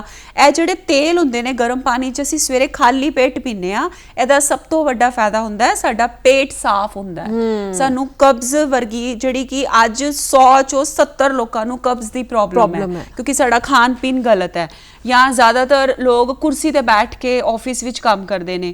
ਸੋ ਇਹ ਚੀਜ਼ ਤੁਹਾਡੀ ਹੌਲੀ ਹੌਲੀ, ਕੈਸਟਰ ਆਇਲ ਵੀ, ਅਰਿੰਡ ਦਾ ਤੇਲ ਸ਼ਾਇਦ ਉਹਨੂੰ ਪੰਜਾਬੀ 'ਚ ਕਹਿੰਦੇ ਨੇ, ਉਹ ਵੀ ਤੁਸੀਂ ਪਾ ਕੇ ਪੀ ਸਕਦੇ ਹੋ। ਤੁਸੀਂ ਰੋਜ਼ ਚੇਂਜ ਕਰ ਸਕਦੇ ਹੋ ਜਾਂ 1 ਹਫ਼ਤਾ 1 ਚੀਜ਼ ਲੈ ਲਓ, 1 ਹਫ਼ਤਾ 1 ਚੀਜ਼ ਕੰਟੀਨਿਊਸ ਲੈ ਲਓ। ਤਾਂ ਸੋ ਇੱਦਾਂ ਦੀਆਂ ਚੀਜ਼ਾਂ ਲੈਣ ਦੇ ਨਾਲ ਸਵੇਰੇ ਇਹ ਲੈ ਕੇ ਉਸ ਤੋਂ ਬਾਅਦ ਤੁਸੀਂ ਨਹਾਉਣ ਤੋਂ ਬਾਅਦ ਫਿਰ ਜੇ ਤੁਹਾਡਾ ਚਾਹ ਪੀਣ ਤੇ ਜੀ ਕਰੇ ਤਾਂ ਤੁਸੀਂ ਚਾਹ ਪੀ ਸਕਦੇ ਹੋ। ਤੇ ਡਾਕਟਰ ਸਾਹਿਬ ਇੱਥੇ ਇਹ ਵੀ ਗੱਲ ਕਰਨਯੋਗ ਹੈ ਕਿ ਜੇ ਅਸੀਂ ਕੋਈ ਯੋਗ ਆਸਨ ਦਾ ਅਭਿਆਸ ਕਰਨਾ, ਯੋਗ ਆਸਨ ਅਸੀਂ ਰੈਗੂਲਰ ਕਰਨਾ, ਨਿਤ ਕਰਨਾ ਹੈ, ਬਿਲਕੁਲ ਜੀ। ਤੇ ਕਿੰਨੀ ਦੇਰ ਪਹਿਲਾਂ ਅਸੀਂ ਕੁਝ ਨਾ ਖਾਈਏ ਜੀ। ਜਾਂ ਯੋਗ ਕਰਨ ਤੋਂ ਕਿੰਨੀ ਦੇਰ ਬਾਅਦ ਤੱਕ ਸਾਨੂੰ ਕੁਝ ਨਹੀਂ ਖਾਣਾ ਜਾਂ ਪੀਣਾ ਚਾਹੀਦਾ? ਜੀ, ਅਗਰ ਤੁਸੀਂ ਹੈਵੀ ਫੂਡ ਦੀ ਗੱਲ ਕਰੋ ਕਿ ਰੱਜ ਕੇ ਰੋਟੀ ਖਾਦੀ, ਉਹ 3 ਘੰਟੇ ਦਾ ਗੈਪ ਹੋਣਾ ਚਾਹੀਦਾ ਹੈ। ਅੱਛਾ। ਖਾਲੀ ਪੇਟ ਯੋਗ ਅਭਿਆਸ ਕਰਨ ਦਾ, ਜਿਮ ਵੀ ਕਰਨਾ ਹੈ ਜਾਂ ਯੋਗ ਅਭਿਆਸ ਵੀ ਕਰਨਾ ਹੈ ਤਾਂ ਸਾਨੂੰ ਖਾਲੀ ਪੇਟ ਕਰਨਾ ਚਾਹੀਦਾ ਹੈ।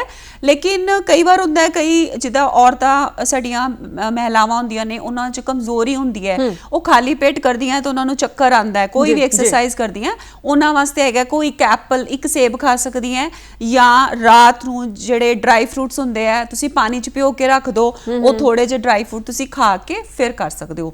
ਲੇਕਿਨ ਅਗਰ ਤੁਸੀਂ ਪ੍ਰੋਪਰ ਖਾਣਾ ਰੱਜ ਕੇ ਰੋਟੀ ਖਾਈ ਹੈ, ਉਹ ਤੁਸੀਂ ਯੋਗ ਅਭਿਆਸ ਕਰਨ ਦੇ 1 ਘੰਟਾ ਬਾਅਦ ਖਾਣੀ ਹੈ। ਅੱਛਾ। ਅਗਰ ਕੁਝ ਲੋਕਾਂ ਨੂੰ ਸਵੇਰੇ ਐਕਸਰਸਾਈਜ਼ ਕਰਨ ਦਾ ਟਾਈਮ ਨਹੀਂ ਮਿਲਦਾ, ਉਹ ਮੇਰੀਆਂ ਮਾਤਾਵਾਂ ਭੈਣਾਂ ਉਹ ਸ਼ਾਮ ਨੂੰ ਕਰ ਸਕਦੀਆਂ ਨੇ। ਕਈ ਵਾਰ ਹੁੰਦਾ ਸਵੇਰੇ ਅਸੀਂ ਬੱਚਿਆਂ ਨੂੰ ਸਕੂਲ ਭੇਜਣਾ ਹੈ, ਹਸਬੈਂਡ ਨੂੰ ਆਫਿਸ ਭੇਜਣਾ ਹੈ, ਸਾਡੇ ਕੋਲ ਟਾਈਮ ਹੀ ਨਹੀਂ ਹੈ, ਬੋਲਤੇ ਅਸੀਂ ਕਦੋਂ ਕਰੀਏ, ਤੇ ਤੁਸੀਂ ਸ਼ਾਮ ਨੂੰ ਕਰ ਸਕਦੇ ਹੋ। ਸ਼ਾਮ ਨੂੰ ਕਰਨ ਵਾਸਤੇ ਤੁਹਾਡੀ ਦੁਪਹਿਰ ਦੀ ਰੋਟੀ ਦਾ ਤੇ ਯੋਗ ਦੇ ਵਿੱਚ 3 ਘੰਟੇ ਦਾ ਗੈਪ ਹੋਣਾ ਚਾਹੀਦਾ। ਜਿਹੜਾ ਗੈਪ ਹੈ ਉਹ 3 ਘੰਟੇ ਦਾ। ਲਿਕੁਇਡ ਦਾ ਕੋਈ ਵੀ ਲਿਕੁਇਡ ਤੁਸੀਂ ਲਿੱਤਾ ਹੈ ਤਾਂ ਉਹਦਾ 15-20 ਮਿੰਟ, ਅੱਧੇ ਘੰਟੇ ਦਾ ਗੈਪ ਵੀ ਚੱਲੇਗਾ। ਲੇਕਿਨ ਜੋ ਸੋਲਿਡ ਫੂਡ ਹੈ ਉਹਦਾ 3 ਘੰਟੇ ਦਾ ਗੈਪ ਹੋਣਾ ਚਾਹੀਦਾ ਜੀ। ਤੇ ਇੱਥੇ ਅਗਲੀ ਗੱਲ ਹੁਣ ਇਹ ਕਰਾਂਗੇ, ਕਿਉਂਕਿ ਯੋਗ ਤੇ ਨੌਜਵਾਨ ਪੀੜ੍ਹੀ ਇਹ ਗੱਲ ਅਸੀਂ ਕਰ ਰਹੇ ਹਾਂ, ਨਾ ਸਿਰਫ ਨੌਜਵਾਨ ਪੀੜ੍ਹੀ, ਮੈਂ ਸਾਰਿਆਂ ਦੀ ਗੱਲ ਜੇਕਰ ਕਰਾਂ, ਇੱਕ ਸਮੱਸਿਆ ਜਿਹਦੇ ਨਾਲ ਅਕਸਰ ਲੋਕ ਪਰੇਸ਼ਾਨ ਹੁੰਦੇ ਨੇ, ਰਹਿੰਦੇ ਨੇ, ਉਹ ਹੈ ਮੋਟਾਪਾ। ਜੀ। ਮੋਟਾਪੇ ਨੂੰ ਲੈ ਕੇ ਅਕਸਰ ਪਰੇਸ਼ਾਨ ਲੋਕ ਰਹਿੰਦੇ ਨੇ ਤੇ ਸੋਚ ਹੁੰਦੀ ਹੈ ਕਿ ਜੇ ਅਸੀਂ ਯੋਗ ਨਾਲ ਜੁੜਾਂਗੇ, ਜੇ ਅਸੀਂ ਯੋਗ ਕਰਾਂਗੇ ਤੇ ਅਸੀਂ ਆਪਣੇ ਮੋਟਾਪੇ ਨੂੰ ਦੂਰ ਕਰ ਸਕਦੇ ਹਾਂ। ਤੇ ਕਿਹੜੇ ਯੋਗ ਅਭਿਆਸ ਹੈ ਜਿਹੜੇ ਸਾਨੂੰ ਕਰਨੇ ਚਾਹੀਦੇ ਨੇ, ਖਾਸ ਤੌਰ ਤੇ ਨੌਜਵਾਨ ਪੀੜ੍ਹੀ ਦੀ ਮੈਂ ਗੱਲ ਕਰ ਰਹੀ ਹਾਂ ਜਿਵੇਂ, ਤੇ ਕਿਹੜੇ ਯੋਗ ਅਭਿਆਸ ਹੈ ਉਹ ਕਰਨ ਜਿਹਦੇ ਨਾਲ ਮੋਟਾਪੇ ਤੋਂ ਦੂਰ ਰਹਿ ਸਕਣ? ਜੀ, ਅੱਜ ਕੱਲ ਖਾਸ ਕਰਕੇ ਜੇ ਮੈਂ ਨੌਜਵਾਨ ਲੜਕੀਆਂ ਦੀ ਗੱਲ ਕਰਾਂ, ਔਰਤਾਂ ਦੀ ਗੱਲ ਕਰਾਂ, ਉਹ ਮੋਟਾਪੇ ਦਾ ਜ਼ਿਆਦਾ ਸ਼ਿਕਾਰ ਨੇ। ਉਹਨਾਂ ਦੇ ਵਿੱਚ ਮੋਟਾਪਾ ਜ਼ਿਆਦਾ ਹੈ।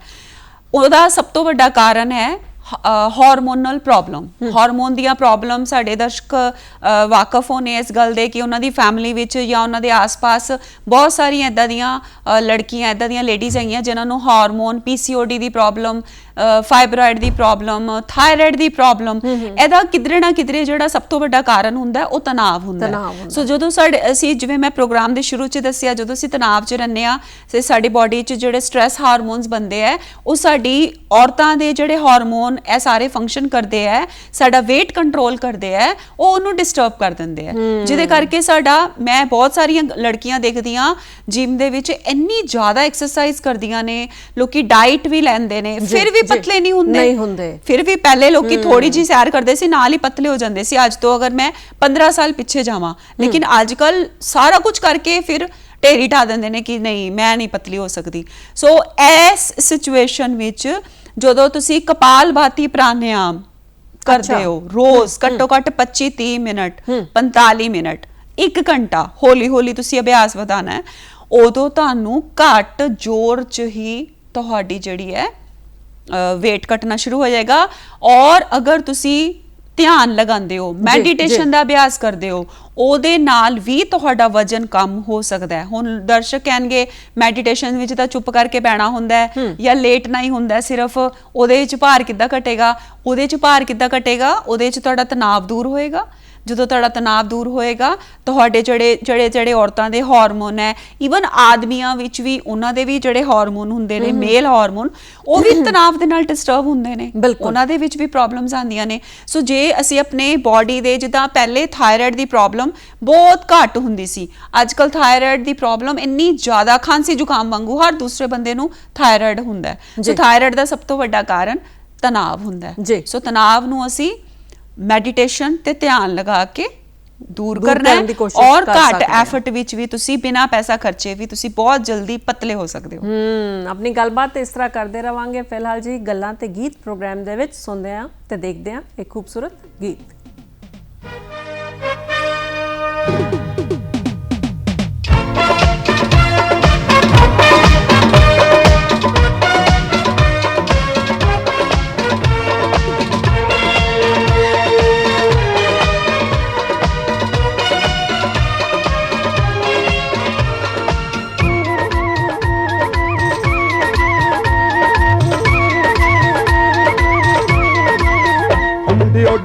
बैठका मारो कुड़ियो अपना रूप शिंगारो,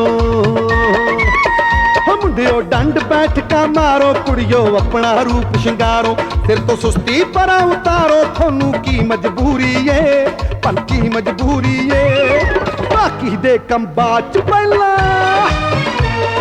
बाकी दे कम बात पहला सेहत जरूरी है, और बाकी दे कम बात पहला हेल्थ जरूरी है।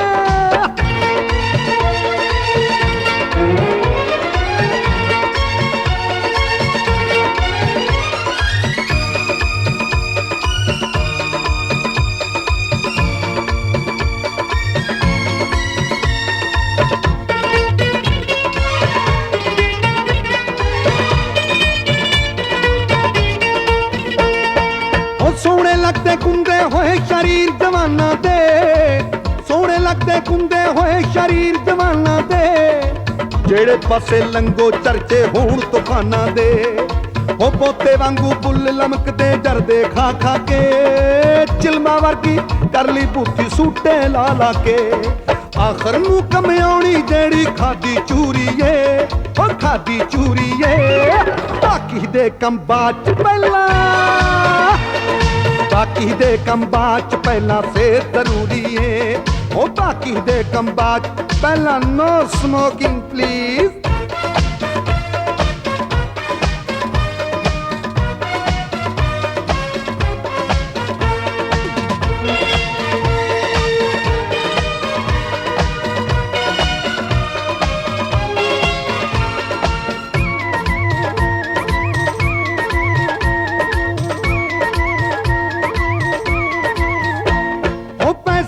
ते कुछ ना बिगड़े मन समझा लोगे, पैसा गया ते कुछ ना बिगड़े मन समझा लोगे।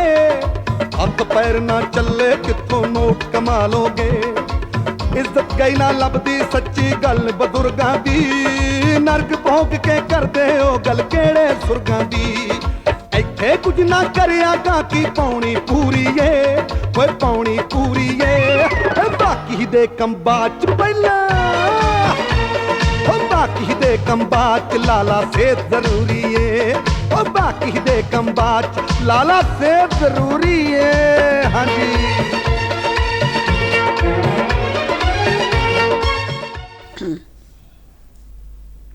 ਤੁਸੀਂ ਵੇਖ ਰਹੇ ਹੋ ਜੀ ਪ੍ਰੋਗਰਾਮ ਗੱਲਾਂ ਤੇ ਗੀਤ। ਡਾਕਟਰ ਹਰਵਿੰਦਰ ਕੌਰ ਜੀ ਸਟੂਡੀਓ ਦੇ ਵਿੱਚ ਮੇਰੇ ਨਾਲ ਨੇ। ਨੌਜਵਾਨ ਪੀੜ੍ਹੀ ਤੇ ਯੋਗ, ਇਸ ਖਾਸ ਵਿਸ਼ੇ ਤੇ ਅੱਜ ਗੱਲਬਾਤ ਕਰ ਰਹੇ ਹਾਂ। ਤੇ ਡਾਕਟਰ ਸਾਹਿਬ ਇੱਕ ਗੱਲ ਮੈਂ ਇੱਥੇ ਕਰਾਂਗੀ, ਕੁੜੀਆਂ ਦੀ ਮੈਂ ਗੱਲ ਕਰਾਂਗੀ। ਇੱਕ PCOD ਦੀ ਜਿਹੜੀ ਪ੍ਰੋਬਲਮ ਹੈ ਉਹ ਨੌਜਵਾਨ ਕੁੜੀਆਂ ਦੇ ਵਿੱਚ ਲਗਾਤਾਰ ਵੱਧਦੀ ਜਾ ਰਹੀ ਹੈ। ਉਹਦੇ ਲਈ ਕਿਹੜੇ ਯੋਗ ਅਭਿਆਸ ਕੀਤੇ ਜਾ ਸਕਦੇ ਨੇ ਤੇ ਕਿਸ ਤਰ੍ਹਾਂ ਇਸ ਸਮੱਸਿਆ ਨੂੰ ਸਮਝਿਆ ਜਾ ਸਕਦਾ? ਜੀ ਮੇਗਾ ਜੀ, ਇਹ ਤੁਸੀਂ ਜਿਹੜਾ ਸਵਾਲ ਪੁੱਛਿਆ ਹੈ ਇਹ ਬਹੁਤ ਜ਼ਿਆਦਾ ਅੱਜ ਕੱਲ੍ਹ ਜਿਹੜੀਆਂ ਯੰਗ ਗਰਲਸ ਨੇ ਲਗਭਗ 12 ਸਾਲ ਤੋਂ ਲੈ ਕੇ 25 ਸਾਲ ਤੱਕ ਦੀਆਂ ਜਿਹੜੀ ਕੁੜੀਆਂ ਈਵਨ 30 ਸਾਲ ਤੋਂ ਬਾਅਦ ਵੀ PCOD ਇੱਕ ਸਾਡੀ ਅੰਡੇਦਾਨੀ ਦੀ ਬਿਮਾਰੀ ਹੁੰਦੀ ਹੈ। ਇਹਦਾ ਪੂਰਾ ਨਾਮ ਹੁੰਦਾ ਹੈ ਪੋਲੀਸਿਸਟਿਕ ਓਵੇਰੀਅਨ ਡਿਜ਼ੀਜ਼। ਇਹਦੇ ਵਿੱਚ ਡਰ ਵਾਲੀ ਕੋਈ ਗੱਲ ਨਹੀਂ ਹੈ, ਪਰ ਇਸ ਬਿਮਾਰੀ ਦੇ ਨਾਲ ਲੜਕੀਆਂ ਦਾ ਸਭ ਤੋਂ ਪਹਿਲੇ ਜਿਹੜਾ ਸਿੰਪਟਮ ਆਉਂਦਾ ਹੈ ਉਹ ਆਉਂਦਾ ਹੈ ਕਿ ਭਾਰ ਵਧਣਾ ਸ਼ੁਰੂ ਹੋ ਜਾਂਦਾ ਹੈ। ਹੁਣ ਜਿਸ ਤਰ੍ਹਾਂ ਮੈਂ ਪਹਿਲੇ ਕਿਹਾ ਕਿ ਜਿਮ 'ਚ ਇੰਨੀ ਐਕਸਰਸਾਈਜ਼ ਕਰਨਗੀਆਂ, ਡਾਈਟਿੰਗ ਕਰਨਗੀਆਂ, ਲੇਕਿਨ ਜੇ ਤੁਸੀਂ ਲੱਗੇ ਕਿ ਮੇਰਾ ਤਾਂ ਭਾਰ ਹਲੇ ਵੀ ਨਹੀਂ ਘਟਿਆ, ਇਹਦਾ ਮਤਲਬ ਤੁਹਾਨੂੰ PCOD ਟੈਸਟ ਕਰਵਾਉਣ ਦੀ ਲੋੜ ਹੈ। ਤੁਹਾਨੂੰ ਹੋ ਸਕਦਾ ਹੈ ਤੁਹਾਨੂੰ PCOD ਹੋਵੇ ਜਿਹਦੇ ਕਰਕੇ ਇੰਨੀ ਡਾਈਟਿੰਗ ਕਰਕੇ ਵੀ ਤੁਹਾਡਾ ਭਾਰ ਨਹੀਂ ਘਟ ਰਿਹਾ। ਸੋ ਯੋਗਾ ਦੇ ਵਿੱਚ PCOD ਵਾਸਤੇ ਅਸੀਂ ਸਾਹਾਂ ਦੀ ਐਕਸਰਸਾਈਜ਼ ਕਰਦੇ ਆ, ਜਾਂ ਅਸੀਂ ਬਹੁਤ ਸਾਰੇ ਆਸਨ ਨੇ। ਤਿਤਲੀ ਆਸਨ ਹੈ ਜਿਹੜਾ ਔਰਤਾਂ ਵਾਸਤੇ ਹੈ, ਉਸ਼ਟਾਂਗ ਆਸਨ ਹੈ, ਭੁਜੰਗ ਆਸਨ ਹੈ, ਇਹ ਬਹੁਤ ਸਾਰੇ ਗੋਮੁਖ ਆਸਨ ਹੈ। ਇਹ ਸਾਰੇ ਆਸਨ ਨੇ ਜਿਹੜੇ ਖਾਸ ਔਰਤਾਂ ਦੇ ਵਾਸਤੇ। ਪਰਵਤ ਆਸਨ ਹੈ, ਔਰਤਾਂ ਦੀਆਂ ਬਿਮਾਰੀਆਂ ਨੂੰ ਦੂਰ ਕਰਦੇ ਨੇ। ਸੋ ਅਗਰ ਤੁਹਾਡੀ ਬੇਟੀ ਜਾਂ ਤੁਹਾਡੀ ਨੂੰਹ ਨੂੰ ਜਾਂ ਤੁਹਾਡੇ ਆਸ-ਪਾਸ ਕਿਸੇ ਨੂੰ PCOD ਹੈ ਤੇ ਉਹ ਕਿਉਂਕਿ PCOD ਦਾ ਜਿਹੜਾ ਇਲਾਜ ਵੀ ਹੁੰਦਾ ਹੈ ਉਹ ਦਵਾਈਆਂ ਦੇ ਨੁਕਸਾਨ ਬੜੇ ਹੁੰਦੇ ਨੇ। ਸੋ ਦਵਾਈਆਂ ਨਾ ਖਾ ਕੇ ਤੁਸੀਂ ਯੋਗ ਅਭਿਆਸ ਅਗਰ ਲੱਗ ਕੇ 2-3 ਮਹੀਨੇ ਕਰੋ, ਤੁਹਾਡਾ PCOD ਯੋਗ ਅਭਿਆਸ ਦੇ ਨਾਲ ਹਮੇਸ਼ਾ ਵਾਸਤੇ ਠੀਕ ਹੋ ਸਕਦਾ ਹੈ। ਤੇ ਬਾਲਾਂ ਦੇ ਝੜਨ ਦੀ ਜੇ ਗੱਲ ਕਰੀਏ ਕਿ PCOD ਦੀ ਸਮੱਸਿਆ ਜਿਸ ਨੂੰ ਹੁੰਦੀ ਹੈ ਉਸ ਨੂੰ ਉਹਦੇ ਬਾਲ ਵੀ ਝੜਦੇ ਨੇ? ਬਿਲਕੁਲ, ਬਾਲ ਬਹੁਤ ਜ਼ਿਆਦਾ ਝੜਦੇ ਨੇ, ਔਰ ਬਾਲ ਈਵਨ ਬੱਚਿਆਂ ਦੇ ਸਫੇਦ ਹੋਣੇ ਸ਼ੁਰੂ ਹੋ ਜਾਂਦੇ ਨੇ। ਸਭ ਤੋਂ ਬੁਰੀ ਚੀਜ਼ ਇਹ ਹੁੰਦੀ ਹੈ ਕਿ ਮੂੰਹ ਤੇ ਵਾਲ ਆਣੇ ਸ਼ੁਰੂ ਹੋ ਜਾਂਦੇ ਨੇ। ਅੱਛਾ। ਸਿਰ ਦੇ ਵਾਲ ਝੜਨੇ ਸ਼ੁਰੂ ਹੋ ਜਾਂਦੇ ਨੇ ਤੇ ਬਹੁਤ ਜ਼ਿਆਦਾ ਮੂੰਹ ਤੇ ਵਾਲ, ਜਿਸ ਤਰ੍ਹਾਂ ਆਦਮੀਆਂ ਦੇ ਵਿੱਚ ਮੁੱਛਾਂ ਦਾੜੀਆਂ ਹੁੰਦੀਆਂ, ਇਸ ਤਰ੍ਹਾਂ ਲੜਕੀਆਂ ਦੇ ਵਿੱਚ, ਜਾਂ ਕਈ ਤੁਸੀਂ ਸਾਡੀਆਂ ਬਜ਼ੁਰਗ ਮਾਤਾਵਾਂ ਦੇਖੀਆਂ ਹੋਣਗੀਆਂ, ਉਹਨਾਂ ਦੇ ਬਹੁਤ ਵਾਲ ਹੁੰਦੇ ਨੇ। ਉਹਦਾ ਕਾਰਨ ਉਹਨਾਂ ਦੀ ਬਾਡੀ ਦੇ ਵਿੱਚ ਹਾਰਮੋਨ ਚੇਂਜ ਹੋਏ, ਉਹਦੇ ਦੇ ਨਾਲ ਉਹਨਾਂ ਦੇ ਮੂੰਹ ਤੇ ਵਾਲ ਆਣੇ ਸ਼ੁਰੂ ਹੋ ਜਾਂਦੇ ਨੇ। ਸੋ ਜਦੋਂ ਵਾਲ ਆਉਂਦੇ ਨੇ ਉਦੋਂ ਲੜਕੀਆਂ ਫਿਰ ਲੇਜ਼ਰ ਟ੍ਰੀਟਮੈਂਟ ਕਰਾਉਂਦੀਆਂ ਨੇ। ਅੱਜਕੱਲ ਲੇਜ਼ਰ ਕਰਾਉਣਾ ਸ਼ੁਰੂ ਕਰ ਦਿੱਤਾ ਹੈ, ਕਈ ਤਰੀਕੇ ਨੇ ਅੱਜਕੱਲ।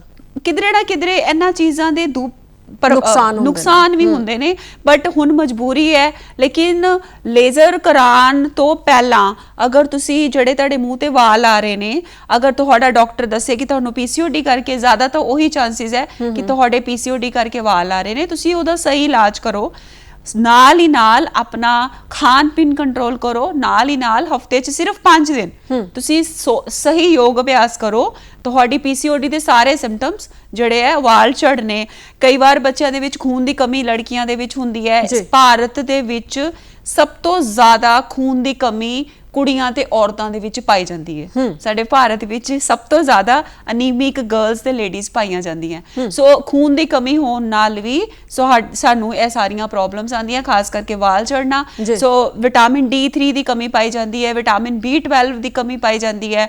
ਸੋ ਵਾਲਾਂ ਦੇ ਵਾਸਤੇ ਮਹਿੰਗੇ ਸ਼ੈਂਪੂ ਲੈਂਦੇ ਨੇ, ਮਹਿੰਗੇ ਤੇਲ ਲੈਂਦੇ ਨੇ, ਉਹਦਾ ਕੋਈ ਅਸਰ ਨਹੀਂ ਹੋਣਾ ਜਦ ਤੱਕ ਤੁਸੀਂ ਅੰਦਰੋਂ ਤੁਹਾਡੀ ਖੁਰਾਕ ਜਾਂ ਤੁਹਾਡੀ ਬਿਮਾਰੀ ਤੁਸੀਂ ਦੂਰ ਨਹੀਂ ਕਰਨੀ। ਜੀ, ਤੇ ਬਹੁਤ ਜ਼ਰੂਰੀ ਹੈ ਕਿ ਜੇ ਸਿੰਪਟਮਸ ਨਜ਼ਰ ਆਉਣ ਤੇ ਆਪਣੀ ਸਮੱਸਿਆ ਨੂੰ ਪਹਿਚਾਨੀਏ ਤੇ ਯੋਗ ਦੇ ਨਾਲ ਜੁੜੀਏ।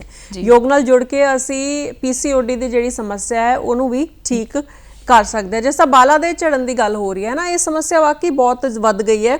ਨਾ ਸਿਰਫ ਪੀਸੀਓਡੀ ਦੀ ਗੱਲ ਕਰ ਰਹੀ ਹੈ, ਅਸੀਂ ਵੈਸੇ ਵੀ ਦੇਖ ਰਹੇ ਹਾਂ ਕਿ ਨੌਜਵਾਨ ਇਸ ਚੀਜ਼ ਦੀ ਸ਼ਿਕਾਇਤ ਜ਼ਿਆਦਾ ਕਰ ਰਹੇ ਨੇ ਕਿ ਬਾਲ ਝੜ ਰਹੇ ਨੇ, ਜਾਂ ਫਿਰ ਮੁੰਡਿਆਂ ਦੇ ਵਿੱਚ ਗੰਜਪਨ ਜਿਹੜਾ ਹੈ ਉਹ ਆ ਰਿਹਾ ਹੈ, ਬਾਲ ਚਿੱਟੇ ਹੋ ਰਹੇ ਨੇ। ਇਹਦੇ ਲਈ ਅਸੀਂ ਕੀ ਯੋਗ ਅਭਿਆਸ ਕਰ ਸਕਦੇ ਹਾਂ ਜਾਂ ਕਿਹੜੇ ਤਰੀਕੇ ਅਪਣਾ ਸਕਦੇ ਹਾਂ? ਇਹਦੇ ਵਿੱਚ ਜਿਹੜਾ ਅਸੀਂ ਹੈਗਾ, ਇੱਕ ਤਾਂ ਸਾਡੀ ਜਿਹੜੀ ਖੁਰਾਕ ਹੈ ਉਹ ਵਧੀਆ ਹੋਣੀ ਚਾਹੀਦੀ ਹੈ। ਜੇ ਅਸੀਂ ਜੰਕ ਫੂਡ ਖਾਂਦੇ ਆ, ਸਾਡੇ ਬੋਡੀ 'ਚ ਨਿਊਟ੍ਰੀਸ਼ਨ ਤਾਂ ਜਾ ਨਹੀਂ ਰਿਹਾ, ਤੇ ਫਿਰ ਸਾਡੇ ਵਾਲ ਸਮੇਂ ਤੋਂ ਪਹਿਲਾਂ, ਵਾਲਾਂ ਦਾ ਸਫੇਦ ਹੋਣ ਦਾ ਮਤਲਬ ਬੁਢਾਪਾ ਜਲਦੀ ਆਣਾ। ਵਾਲਾਂ ਦਾ ਸਫੇਦ ਹੋਣਾ ਮਤਲਬ ਅੱਜ ਕੱਲ ਦੀ ਕਈ ਨੌਜਵਾਨ ਪੀੜ੍ਹੀ, ਨੌਜਵਾਨ ਲੜਕੀਆਂ ਨੂੰ ਵੀ ਤੁਸੀਂ ਦੇਖੋ, ਉਹਨਾਂ ਨੂੰ ਏਦਾਂ ਲੱਗਦਾ ਹੈ ਕਿ ਇਹਨਾਂ ਦੀ ਉਮਰ ਬਹੁਤ ਜ਼ਿਆਦਾ ਹੈ। ਮਤਲਬ ਜਵਾਨ ਕੁੜੀਆਂ ਦੇ ਚਿਹਰੇ ਤੇ ਇੱਕ ਅਲੱਗ ਨੂਰ ਹੋਣਾ ਚਾਹੀਦਾ ਹੈ, ਜਾਂ ਜਵਾਨ ਮੁੰਡਿਆਂ ਦੇ ਚਿਹਰੇ ਤੇ ਉਹ ਅੱਜ ਕੱਲ ਦੇ ਬਹੁਤ ਘੱਟ ਬੱਚਿਆਂ 'ਚ ਹੁੰਦਾ ਹੈ। ਸੋ ਹਫਤੇ ਵਿੱਚ 5 ਦਿਨ ਜੇ ਤੁਸੀਂ ਯੋਗ ਅਭਿਆਸ ਕਰਦੇ ਹੋ ਤਾਂ ਤੁਸੀਂ ਇਹਦੇ ਵਿੱਚ, ਜਿੱਦਾਂ ਨਟਰਾਜ ਆਸਨ ਹੈ, ਧਰੁਵ ਆਸਨ ਹੈ, ਭਗਤ ਧਰੁਵ ਉਸ ਆਸਨ ਵਿੱਚ ਰੱਬ ਦੀ ਆਰਾਧਨਾ ਕਰਦੇ ਸੀ। ਇਹ ਆਸਨ ਕਰਨ ਨਾਲ ਸਾਨੂੰ ਸਾਡਾ ਜਿਹੜਾ ਤਣਾਅ ਹੈ ਉਹ ਦੂਰ ਹੁੰਦਾ ਹੈ, ਸਾਡੀ ਮਨ ਦੀ ਇਕਾਗਰਤਾ ਵਧਦੀ ਹੈ, ਸਟ੍ਰੈਸ ਹਾਰਮੋਨਸ ਦੂਰ ਹੁੰਦੇ ਨੇ, ਜਿਹਦੇ ਨਾਲ ਜਦੋਂ ਬਾਡੀ ਸਾਡੀ ਰਿਲੈਕਸ ਰਹਿੰਦੀ ਹੈ ਉਦੋਂ ਤੁਹਾਡੇ ਜਿਹੜੇ ਏਜਿੰਗ ਪ੍ਰੋਸੈਸ ਹੈ ਉਹ ਆਪੇ ਹੀ ਸਲੋ ਹੋ ਜਾਂਦੇ ਆ।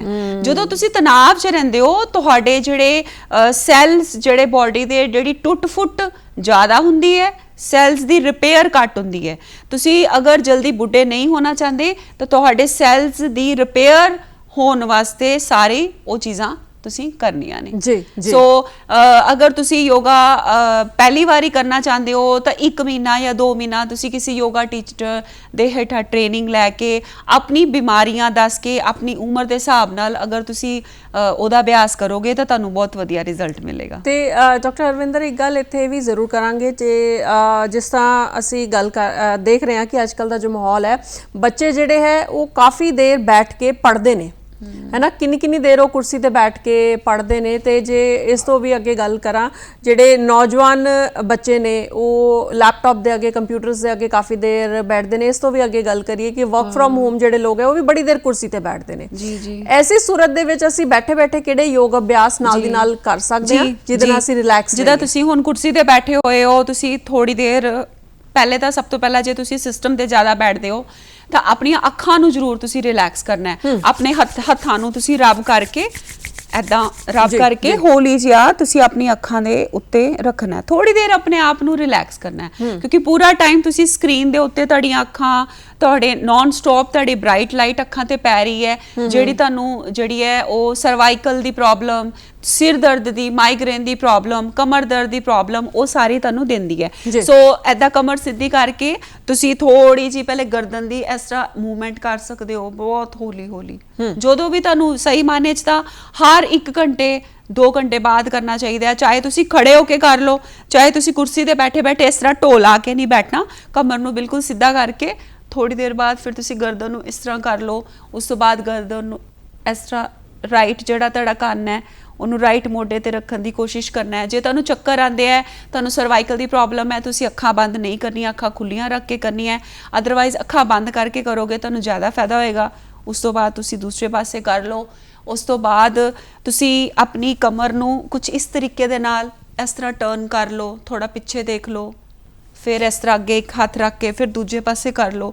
ਇੱਦਾਂ ਤੁਹਾਡੀ ਕਮਰ ਦੀ ਮੂਵਮੈਂਟ ਹੋਏਗੀ, ਜਿਹੜਾ ਤੁਹਾਡਾ ਕਮਰ ਦਾ ਅਕੜਾਪਨ ਹੈ ਉਹ ਦੂਰ ਹੋਏਗਾ। ਉਸ ਤੋਂ ਬਾਅਦ ਆਪਣੀਆਂ ਲੱਤਾਂ ਨੂੰ ਬਿਲਕੁਲ ਸਿੱਧਾ ਕਰਕੇ ਥੋੜਾ ਜਿਹਾ ਇੱਦਾਂ ਉਹਨਾਂ ਨੂੰ ਪੈਰਾਂ ਨੂੰ ਛੂਹਣ ਦੀ ਕੋਸ਼ਿਸ਼ ਕਰੋ, ਕਿਉਂਕਿ ਲੱਤਾਂ ਇੱਕਦਮ ਤੁਸੀਂ ਫੋਲਡ ਕਰਕੇ ਬੈਠੇ ਹੋ। ਹਾਂਜੀ, ਉਸ ਤੋਂ ਬਾਅਦ ਤੁਸੀਂ ਇੱਕ ਪੈਰ ਨੂੰ ਚੁੱਕ ਕੇ ਥੋੜਾ ਜਿਹਾ ਇੰਜ ਰੱਖ ਸਕਦੇ ਹੋ, ਕਮਰ ਸਿੱਧੀ ਕਰਕੇ। ਤੁਸੀਂ ਇੱਦਾਂ ਕਰਕੇ ਦੇਖੋ, ਤੁਹਾਨੂੰ ਨਾਲ ਹੀ ਆਪਣੀ ਕਮਰ ਦੇ ਵਿੱਚ ਖਿਚਾਵ ਲੱਗੇਗਾ। ਤੁਹਾਡਾ ਜਿਹੜਾ ਗੋਡਾ ਹੈ, ਕਿਉਂਕਿ ਪੂਰਾ ਟਾਈਮ ਤੁਹਾਡਾ ਖੂਨ ਦਾ ਦੌਰਾ ਥੱਲੇ ਵੱਲ ਨੂੰ ਜਾ ਰਿਹਾ, ਇਸ ਤਰ੍ਹਾਂ ਤੁਹਾਡਾ ਖੂਨ ਦਾ ਦੌਰਾ ਜਿਹੜਾ ਹੈ ਉਹ ਥੋੜਾ ਸੈੱਟ ਹੋਏਗਾ। ਅੱਜ ਕੱਲ੍ਹ ਲੋਕਾਂ ਨੂੰ ਵੈਰੀਕੋਜ਼ ਵੇਨਸ ਦੀ ਪ੍ਰੋਬਲਮ ਬਹੁਤ ਹੁੰਦੀ ਹੈ, ਉਹ ਵੀ ਇਸੇ ਕਰਕੇ ਕਿ ਤੁਸੀਂ ਇੱਕੋ ਹੀ ਪੋਸਚਰ 'ਚ ਜਾਂ ਖੜੇ ਰਹਿੰਦੇ ਹੋ। ਇਸੇ ਤਰ੍ਹਾਂ ਫਿਰ ਦੂਸਰਾ ਪੈਰ ਤੁਸੀਂ ਕਰ ਸਕਦੇ ਹੋ, ਇਸ ਤਰੀਕੇ ਦੇ ਨਾਲ ਰੱਖ ਸਕਦੇ ਹੋ, ਠੀਕ ਹੈ। ਉਸ ਤਰ੍ਹਾਂ ਇਸੇ ਤਰ੍ਹਾਂ ਫਿਰ ਤੁਸੀਂ ਇੱਕ ਅੰਗੂਠਾ ਫੋਲਡ ਕਰਕੇ ਏਦਾਂ ਰੱਖ ਸਕਦੇ ਹੋ। ਅਗਰ ਤੁਹਾਨੂੰ ਆਫਿਸ 'ਚ ਲੱਗੇ ਕਿ ਮੈਨੂੰ ਕੋਈ ਦੇਖ ਕੇ ਹੱਸ ਰਿਹਾ ਹੈ ਤਾਂ ਉਹਨੂੰ ਹੱਸਣ ਦਿਓ, ਔਰ ਉਹਨੂੰ ਤੁਸੀਂ ਕਹੋ ਕਿ ਤੂੰ ਵੀ ਕਰ ਲੈ ਨਾਲ, ਤੇਰੀਆਂ ਵੀ ਪ੍ਰੋਬਲਮਸ ਦੂਰ ਹੋਣਗੀਆਂ। ਅਗਰ ਅਸੀਂ ਬੰਬੇ ਔਰ ਮਹਾਰਾਸ਼ਟਰ ਸਾਈਡ ਵਿੱਚ ਗੱਲ ਕਰੀਏ ਤੇ ਉੱਥੇ ਮਿਡ ਡੇ ਵਿੱਚ ਇੱਕ ਯੋਗਾ ਟੀਚਰ ਆ ਕੇ ਸਾਰਿਆਂ ਨੂੰ ਕੁਰਸੀ ਤੇ ਬਿਠਾ ਕੇ ਥੋੜੀਆਂ ਜਿਹੀ ਐਕਸਰਸਾਈਜ਼ਸ ਵੀ ਕਰਾਉਂਦੇ ਆ। ਉਹ ਕੰਪਨੀ ਦੇ ਵੱਲੋਂ ਕੰਪਲਸਰੀ ਹੁੰਦਾ ਹੈ ਕਿ 12-1 ਵਜੇ ਸਾਰਿਆਂ ਨੂੰ ਹਲਕੀਆਂ ਫੁਲਕੀ ਸਟ੍ਰੈਚਿੰਗ ਐਕਸਰਸਾਈਜ਼ਸ, ਆਪਣੇ ਮਾਸਪੇਸ਼ੀਆਂ ਨੂੰ ਤੁਸੀਂ ਖਿੱਚਣਾ ਹੈ। ਜਦੋਂ ਤੁਸੀਂ ਮਾਸਪੇਸ਼ੀਆਂ ਨੂੰ ਖਿੱਚਣ ਵਾਲੀਆਂ ਐਕਸਰਸਾਈਜ਼ਸ ਕਰਦੇ ਹੋ, ਮਾਸਪੇਸ਼ੀਆਂ ਦੇ ਹੇਠਾਂ ਜਿਹੜੀਆਂ ਤੁਹਾਡੀਆਂ ਹੱਡੀਆਂ ਨੇ ਉਹ ਆਪੇ ਹਮੇਸ਼ਾ ਤੰਦਰੁਸਤ ਰਹਿਣਗੀਆਂ। ਸੋ ਇਹ ਛੋਟੀਆਂ ਐਕਸਰਸਾਈਜ਼ ਹੈ ਜਿਹੜੀਆਂ ਤੁਸੀਂ ਕੁਰਸੀ ਤੇ ਬੈਠੇ ਬੈਠੇ ਥੋੜੀ ਦੇਰ ਵਿੱਚ ਕਰ ਸਕਦੇ ਹਾਂ। ਡਾਕਟਰ ਹਰਵਿੰਦਰ ਕੌਰ ਜੀ, ਤੁਸੀਂ ਸਟੂਡੀਓ ਦੇ ਵਿੱਚ ਆਏ, ਯੋਗ ਨੂੰ ਲੈ ਕੇ, ਨੌਜਵਾਨ ਪੀੜ੍ਹੀ ਨੂੰ ਲੈ ਕੇ ਤੁਸੀਂ ਬਹੁਤ ਵਧੀਆ ਗੱਲਾਂ ਕੀਤੀਆਂ। ਨੌਜਵਾਨ ਪੀੜ੍ਹੀ ਨੂੰ ਤੁਸੀਂ ਬਹੁਤ ਵਧੀਆ ਯੋਗ ਆਸਨ ਦੱਸੇ। ਤੁਹਾਡਾ ਬਹੁਤ ਬਹੁਤ ਸ਼ੁਕਰੀਆ।